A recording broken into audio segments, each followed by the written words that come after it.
Nagbabalik po ang diskusyon. Ako po si Rowena Solomon Maduma. At Mona Dagsaan. Ayan, maraming salamat. Ngayong hapon po may makakasama po tayo si Sir Richard Lunas, ang owner at CEO ng Solar Company. Magandang hapon, Sir Richard. Magandang hapon, sir.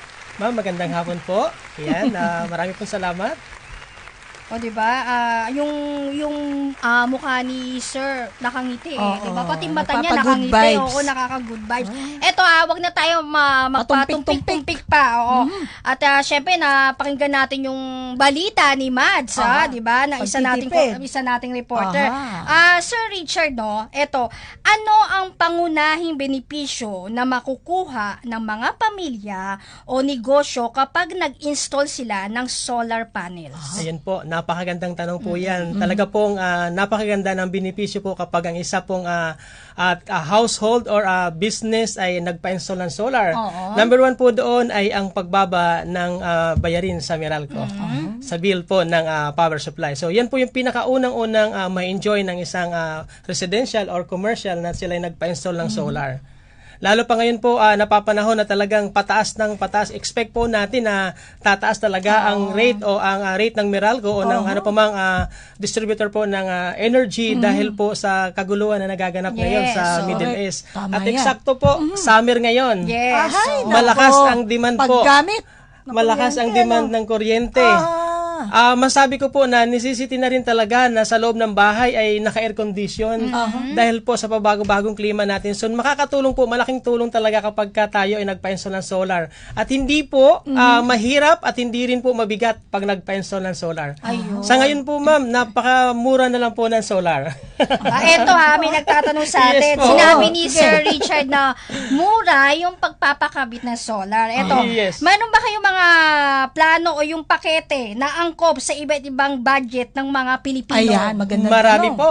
Sige, sa totoo lang po, ang solar company namin ngayon ay meron kami tinatawag na 5 years to pay. Enjoy mo muna yung iyong solar without Yes po, ma'am. Kaya ako po ay in-encourage ko po katulad po ng programa ang panawagan ng ating gobyerno na magtipid sa paggamit po ng langis para po sa maaring kapusin nga talaga tayo ngayon ng supply ng langis.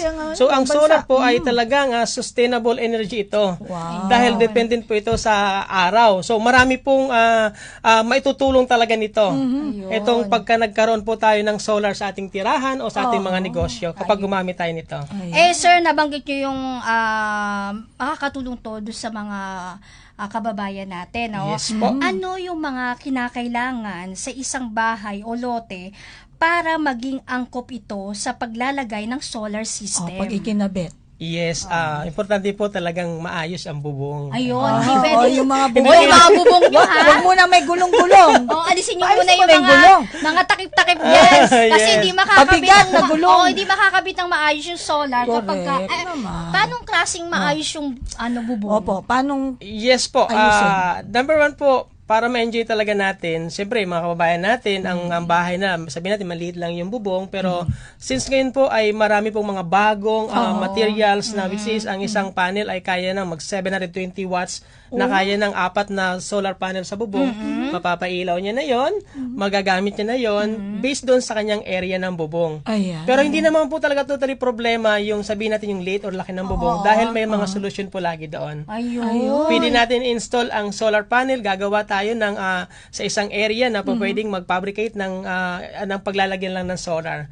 As long as na gusto natin na magpa-solar, wala pong dahilan para hindi siya malagyan ng solar. Ito ba ay abot kaya ng mga kababayan natin? Yes po, ma'am. Abot na kaya yan dahil kami po mismo ang tutulong sa kanila para maabot nila yun. Save na natin yung contact number ni Sir Richard. Kailangan to. Sir Richard, sabi ng mga nagnenegosyo kasi, kaya sila yung iba na mong problema na magnegosyo sa ating bansa. Kasi mahal nga po yung bayarin sa kuryente.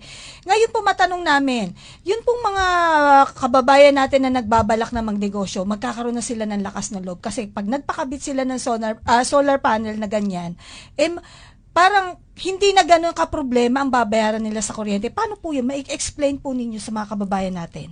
Okay, ma'am. Ganito po 'yon. Number one po, talagang yung like for example, ikaw ma'am, gusto mo magpa-solar.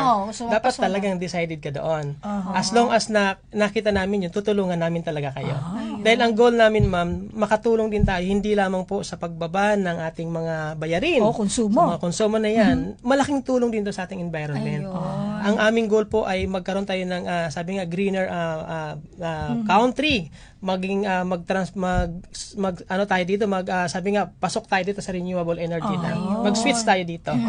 Ayun po. Ayun. Pero Sir Richard, paano ninyo tinutulungan yung mga kliyente kung may mga problema o sira ang kanilang mga solar system pagkatapos mag-install? Yan. Yung tawag namin doon, ma'am, is after sales. Ayun. Di ba? Angkop na angkop. Ano kami doon, ma'am? Yun ang aming pinoprotection talaga. Anytime, any situation, pag may problema, tawag sa amin. But we will make it sure, ma'am, na walang problema yung aming i-install sa kanila. Ayun. Yun ang maganda. Meron kami tinatawag, ma'am, na warranty, workmanship warranty, even the panel, lahat pong ikinabit namin doon ay meron po yan warranty sa kanila. No, hindi na kailangan pang tawag lang sa amin, may problema nito, o kung magkaroon man ng problema, itawag lang sa amin. Meron kami technical people para doon po. Ayun, di ba? Yes po. Tulong yan. Oo, alam mo ate mo na kung titingnan mo, napakadami ng gumagamit ng solar. Totoo yan. Diba? Mga sikat na artista, mga negosyante. Correct. Pero sabi nga natin, dapat yung mga simpleng mamamayan, gumamit na rin Maabot kayo din nito. po. Akala mas ninyo dapat. mahal. Pero Oo. kung nandito si Sir Richard, tutulungan Ay, kayo. dito na, kaya Yes po. Sila Asahan niyo mismo ang magkakabit Totoo ng yan. solar. Ayan. Napakaswerte natin, nagkapalad tayo, nagkaroon ng bisitang ganito. Oo, pero laking sabi tulong nga sa natin gastusin, ha? hindi lang ito yung pag-guess ni Sir Richard, no? Kasi marami pa tayong pag-uusapan about solar. Yes. Pero ito ang huling katanungan. Ano ang inyong pananaw sa hinaharap ng solar energy sa Pilipinas? At paano ninyo pinaplano na makasabay sa pag-unlad nito? Ayun po. Sa ngayon po, ma'am, ang direction talaga ng ating Department of Energy ay papunta po doon. Okay. In fact po, mayroon pong programa ating government na kung saan ay magkaroon tayo ng ganito, mas taasan pa, mas bigyan ng budget itong solar energy dahil nga sa nagiging problema natin sa kakulangan o maring kakulangan natin sa fuel. So, doon po talaga ang direction natin. So, kapag tayo po mga kababayan natin ay nagpa-install nito, napakalaking tulong din ito sa climate change natin. Okay. At the same time, yung ating personal, yung ating mga bayarin, talagang babawas po. At meron din pong programa ang pag-install ng solar na possible din pong wala ka nang babayaran sa Meralco. Ayun. Yung tinatawag namin na maganda zero. ron, Oo. Wala ka nang po problemahin pagkatas ng isang buwan, di ba? Ganun kasing mga nanay pagka, ay, naku, ang aking babayarin sa kuryente. Ngayon, hindi na. Yes po. Mayroon tayo, ang ano namin ito is investment ito. One-time investment. Pero, yung investment na yan, for how many years ma-enjoy mo talaga yan? Yung return of investment na yan, for the period of 2 to 3 years, return na yung investment mo na yan. Pero during that time of 1 to 3 years, na-enjoy mo na siya. At the same time, after that, iyon na yung system. Ayun. Wala ka nang isipin pa, nababayaran pa sa Ay, maganda Meralco. yun. Alam mo, marami mga kababayan natin ngayon nagme-message siya. Ano pong contact number ni Sir Richard? Siyempre, hindi muna namin bibigay yung contact number. Baka mamaya, budol-budol lang kayo dyan. Oo. Siyempre, ibibigay namin yung pinaka-Facebook or yung mga Paano pwedeng siya contact dito makontak, si Sir makakatulong Richard. sa inyo. Pero Sir Richard, ano ang mensahe ninyo sa mga kababayan natin? Mga kabayan, in-encourage ko po kayo. Ito na yung right time para pumasok tayo sa renewable energy. Hindi na po mahirap, napakadali na po magpa-install ng solar at napakamura na po ang solar sa ngayon. Ayan. Yun lamang po. So huwag kayong matakot dahil pag kami po ang tinap ninyo, tutulungan namin kayo. Hindi kayo mapapahiya. Totoo. Ayan. Magiging kaibigan nyo kami. Magiging kasama nyo kami. At syempre, magiging kasama nyo na kaming tatlo.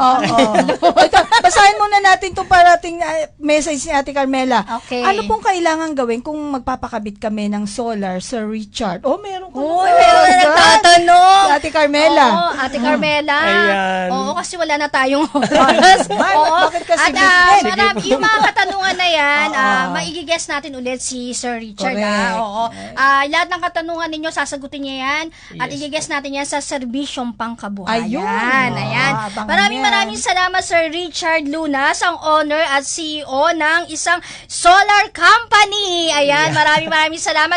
Diyan lang po kayo sa ating ikalawang bahagi ng ating programa. May makakasama tayo at syempre kasi nga, di ba, Bureau of Fire Protection ngayon. Ano ngayon, Ate Mona? Man po ng pag-iingat sa sunog, Fire Prevention Month. Ayun, ang galing Ate Mona. Diyan lang po kayo ha, magbabalik po ang diskusyon.